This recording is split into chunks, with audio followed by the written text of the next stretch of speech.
I'm in the new 2025 Camry, and it is fully hybrid now. Immediately when most people think hybrid, they think fuel efficiency. And there's no doubt it's fuel efficient. The clock is telling me 44.6 miles per gallon. I've put 160 miles on the Camry so far this week. There's only one way to verify actual fuel economy is to go back to the fuel pump, put some gallons back in here, and divide the miles per gallon. And I've done mostly city driving this week with bouts of, let's say, 50 to 60 miles an hour, but mostly city driving. In today's video, we're also going to take it out on the highway. I'll share maybe some of the highway driving impressions. Some of you guys have been asking for that. I'm also going to give you tips on how to be a very efficient driver. There are some tips I'm going to give you that are kind of specific to Toyota hybrids. Even though this is a new generation of Toyota hybrid, 5th generation, the same mechanics apply to it for getting good fuel economy. If you guys enjoy this sort of content, I'd appreciate a like button hit and make sure you subscribe, all that good YouTube stuff. All right, so fuel economy 101 in any vehicle. All right, if you want to maximize fuel economy without being a jerk, we'll go over those rules too. But you don't want to hold up traffic, all right? So like this Corolla in front of me is prime example of getting good fuel economy, but being an absolute jerk about it. And the speed limit's 55 and they're going about 38, all right? So getting around them, you know, with the 5th generation hybrid here, instant torque from the electric motors that are more powerful, more compact, more efficient, and it's absolutely fantastic. All right, so we're not here to do acceleration tests. Watch my nighttime video. So number one, don't make other drivers around you pissed. Otherwise, you're doing the world a disservice. You're making people angry for the sake of your own selfish miles per gallon. And to me, it's never a wise decision to make people around you upset. So drive the speed limit. No more if you can help it. Speed limit absolute minimum if there are people around you. And I'm kind of going under, all right? Also, braking here. With the Regen brakes, in my experience with my old Prius and other Toyota Lexus hybrids, you want to be easy on the brakes. You want long stretches of getting to the stop. And my philosophy behind that is that we have Regen braking in these hybrids. You're going to need more brakes than just the Regen brakes if you brake too hard, all right, and too late coming to a stop. Again, don't make the people behind you mad as you come to a red light, all right? Now here's another example. I'm at the front of the light, so I can't drive super slow. That's just how I do it, all right? Now the power gauge here lets me know how much throttle I'm giving it. When I'm accelerating with traffic, I try not to be too far past the very 12 o'clock line. It's the line that separates eco and power. I try to stay right in the middle of that as I'm accelerating from a stop sign or a stoplight. Especially stoplight, because there's going to be piles of traffic behind me waiting to go as well, and I don't want to hold up other people. And I know that there are cars stopped up here, so I'm immediately off the gas pedal and I'm just coasting. And right now the gasoline engine is off. It's completely off. And not only am I not running the engine, which is saving gas, but I'm also, as I'm regen braking here, which it'll regen without you pressing the brake pedal just a little bit, but it'll also give you more as you hit the brake pedal, of course. But anyways, yes, not running the engine, and I'm refueling, or you could say recharging my battery, all right? So it's pretty cool in a hybrid. You have two fuel tanks. You have the gasoline fuel tank, that's your primary fuel, and then you have the battery fuel tank, or the charge, that's always going up and down. As we look in here, you can see the energy monitor, all right? The engine, the battery's pretty topped off pretty well right now, all right? And so I like, the car's never going to give you full bars unless you're coming down from a mountain or a really long hill. The most I've seen it in flat Florida, even with the AC cranking, and we'll talk about AC in a little bit, is 7 out of 8 bars, okay? And for some reason, the gasoline engine still feels like it's necessary with the amount of driving or amount of throttle that I have to keep running, all right? Even though it could easily propel this car in fully electric right now if it wanted to. I think, you know, the car is very intelligent. Like right now, the EV little light came on there, so the gasoline engine turned off. And when that happens, I try to stay off the pedal as much as possible. So you never want abrupt pushes of the gas pedal, but you can abruptly get off the gas pedal, which in a Toyota Hybrid, that's typically going to lead to the engine turning off, all right?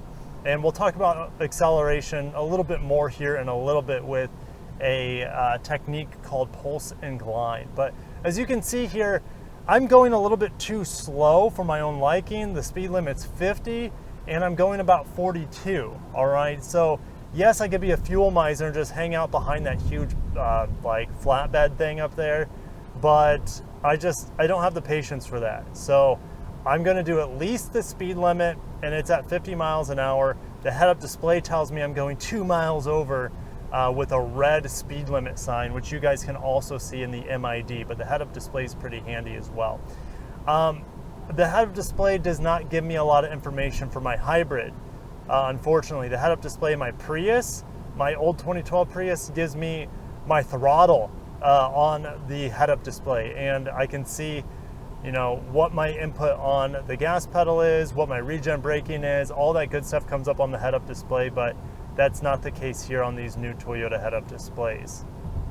But it should be, in my opinion, and hopefully they go back to that in subsequent years. All right, so this is a great opportunity to do the Toyota Hybrid acceleration to get the best fuel economy. I don't know who coined the term. It's been around for decades though with Toyota Hybrids. It first started with the Prius, but it's the pulse and the glide. The pulse and glide. I don't know if you guys remember Legally Blonde, the bend and the snap. It's the bend and the snap of fuel economy on Toyota Hybrids. So as you accelerate, yes, I don't have any problems getting the needle into power, but once I'm up to speed, then I'm off the gas pedal to the bare minimum to maintain my speed or maintain the speed of traffic around me. Now, if you're in a neighborhood, the pulse and glide is awesome around speeds of, let's say, 25 to 35 miles an hour, because pulse nature of it is using the gasoline engine. That gets you up to speed 25, 35 miles an hour in town, and then you're just gliding as you pull off the accelerator, gasoline engine shuts off, and you're just coasting, only using the battery and the electric motor as propulsion. All right, air conditioning. The air conditioning doesn't run off of a belt in, let's say, normal cars. Air conditioning runs off a belt, right? And so in olden times, you would turn the air conditioning off to get better acceleration or better fuel economy because it's dragging down your engines, making your engine work harder. That's not the case with this system, at least in theory. It doesn't run off of a belt off the engine. It is fully electric based, and your traction battery powers the AC. That's why you can have ice cold AC blowing at stoplights in hybrid vehicles. All right. All these mild hybrids and all these vehicles with start-stop engine technology, you sit at a stoplight in the summer and you start roasting because the engine turns off and it can't run the AC compressor and the AC components. That's not the case in Toyota Hybrids. You get icy cold AC whether the engine is on or off. It's absolutely amazing. But it still has a toll on fuel economy because it is taxing your battery even when you're driving. Even when I'm in fully electric right now, the traction battery that's underneath the rear seat is powering the front wheels, sometimes the rear wheels, because this is an all-wheel drive system, but it's also running that AC. And that's, you know, how much AC you need and how much you can live with is totally up to you and how hot and sweaty you want to get. Obviously, no AC is going to provide the best fuel economy, and that's why I was able to get 47 miles per gallon in a Sienna, because I didn't have to run the AC during a very mild week of temperatures here in South Florida this winter. All right, this is a heat of summer. This is July, and so 93 degrees right now. It's humid as you could possibly imagine. I'm going nowhere. I'm in a no outlet, so I'm gonna have to turn around here. So the fuel economy here is not going to be the best. And there's also things about this vehicle, how it's equipped, that is sucking the fuel economy out of it. I don't even know if I can make that turn. I cannot make that turn. Again, pulse and glide. I see a red light up here, so I'm just gonna coast my way. No hurry to get to the red light or the stop sign. And I'm actually doing some regen braking here because I know no one's behind me. I'm not being that jerk and holding traffic up and just moseying my way to the stoplight. Don't see anyone coming. And no one's really behind me as I look in my mirror, so a little pulse, and we're gonna pulse up to 45 miles an hour. Again, my needle just passed the 12 o'clock mark, and once I get up to speed, I'm just gonna be gliding at 45 miles an hour. Again, stay in the speed limit because it's socially acceptable to run the speed limit. Depending on where you live, if you're in Texas on the interstate, it might not be the case, for sure. But right now, I'm at 48. It's a comfortable speed. It's very beautiful here. I'm just gonna take my time and get crazy fuel economy while the engine's off right now. All right, sport modes in the Camry. Yes, they absolutely affect your fuel economy because they give you so much throttle unless you're in eco mode. And I find this is definitely true in all 5th generation Toyota hybrids. Even with the little 1.8 in the Corolla hybrid, the 2-liter in the Prius, the 2-liter in the Lexus UX, for example. Even in normal mode, and especially in sport mode, they give you so much electric assist with just so much, just the smallest press of your pedal. So I like being in eco mode. I still have access to the full power, mind you. If I put my foot down, it's still gonna do a 0 to 60 in, I don't know, around 8 seconds or whatever I tested it at. But in eco mode, you really have a much easier time with a more forgiving throttle response, so you can maximize your fuel economy and just have, I think, for me, a more relaxing and luxurious experience as well. Because if you just press the gas pedal a little bit in normal mode, it gives you a ton of torque with these new electric motors in here. And I don't always want that. I want to preserve the battery. When I don't want that much acceleration, it's just easier to do it when I'm in eco mode. All right, now we're gonna do some interstate driving. I'll tell you a little bit about the safety features in here. And I also wanna give you some fuel economy tips for the freeway. Most of them carry over from just the city driving we were doing, the leisure city driving we were doing. All right, so right off with the on-ramp here. You don't want to accelerate too much as you get on the on-ramp. On-ramps are super long and forgiving for slow vehicles like semis and stuff like that. Like this truck in front of this Tundra is going ungodly slow right now. He topped off at like 50 miles an hour and is still there as we're merging onto an interstate that goes at least 70 miles an hour. God, we're not up to speed.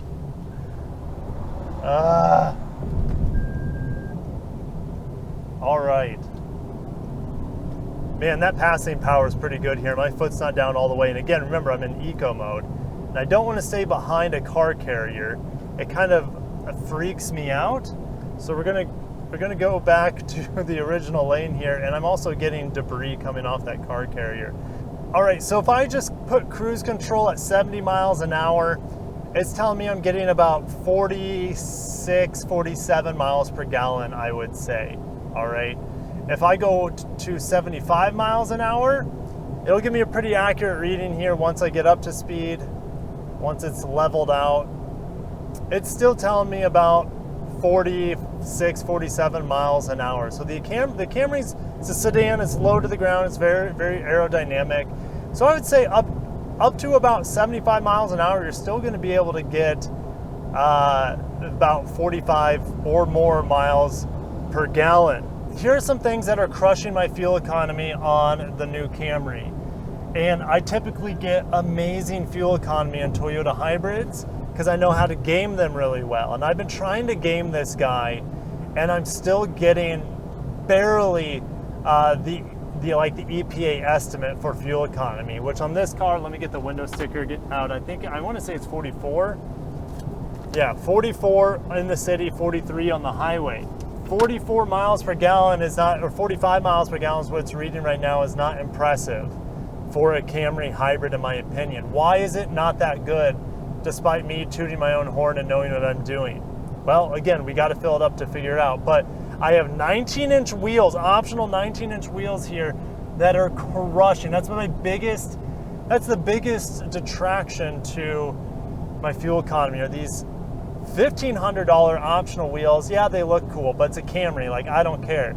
So I would be getting, if I really care about fuel economy, get the LE, because the LE has 16-inch wheels, and you're going to be getting crazy fuel economy, especially if you get it in front wheel drive. That's something that's also hurting this vehicle. I have all-wheel drive, so it weighs about 120 pounds more than the front wheel drive models. You get 7 more horsepower, but you add 140 pounds. Like, it just doesn't make a lot of sense here. I know it can send about 40 horsepower to the rear motor, but again, it's not, unless you're in a snowy climate or I don't know, whatever reason you think you need all-wheel drive, then get all-wheel drive. But for me, I would save the money, get front-wheel drive, where I'm also getting better fuel economy and better acceleration, assuming you don't have low traction situations. You know, the lane keep in here is fantastic.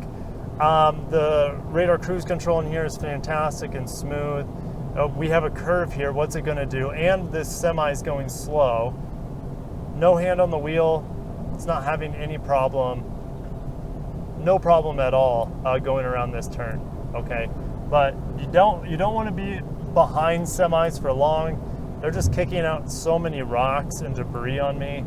The feature I just forgot about, but you guys have been asking about, is the lane change assist. All right, so let's say I set my cruise control here at 76 miles an hour. All I have to do is press and hold this, and it turns over for me. Now, I've tested this on non-interstates.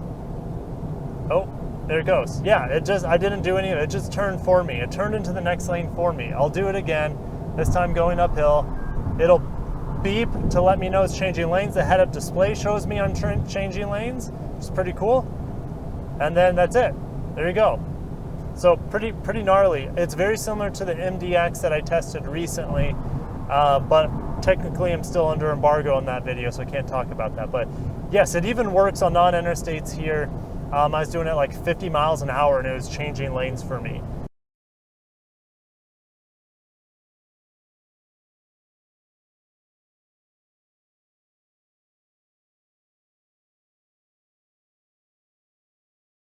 All right, we found a shady spot, because you guys know in the middle of summer, at least if you live in a sun.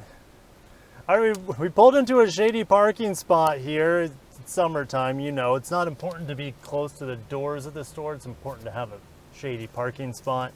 All right, so here's the final tally, guys. 185.2. That's how many miles I put on the Camry this week. It seems like more than that. And I was still at 3/4 tank, or maybe a little bit less, before filling up. All right, and we'll talk about full range as well. So 185.2, and I put in 3.682 gallons. I don't know, is it gonna pull up? I'm crushing what the computer is telling me. The computer is saying 44.9, I got 50.3. 50.3 miles per gallon. I'm crushing the computer. I feel good about myself. I really like this loaded Camry. I just wondered what I would be getting in an LE with the 16s. What would I be getting in, let's say, an XLE with the 18s? All right, like, I just get really excited thinking about that. But the fuel economy would only be better in the front wheel drive vehicles with the smaller wheels. You know, even though I'm cranking the AC all the time in here, it hasn't stopped me from getting 50 miles per gallon, beating the 44 miles per gallon that Toyota estimates. All right. Very, very impressed. I was a little worried because the clock was reading 44.9 or, you know, low 45s. I'm like, you know, it's probably going to be around there, even though I'm using every tactic that I can to get some really good fuel economy. But it ended up 50 miles per gallon. All right. let's take that times 13 gallons, a theoretical range of 654-ish miles. So you have a 13-gallon tank in here. I'm getting 50 miles per gallon.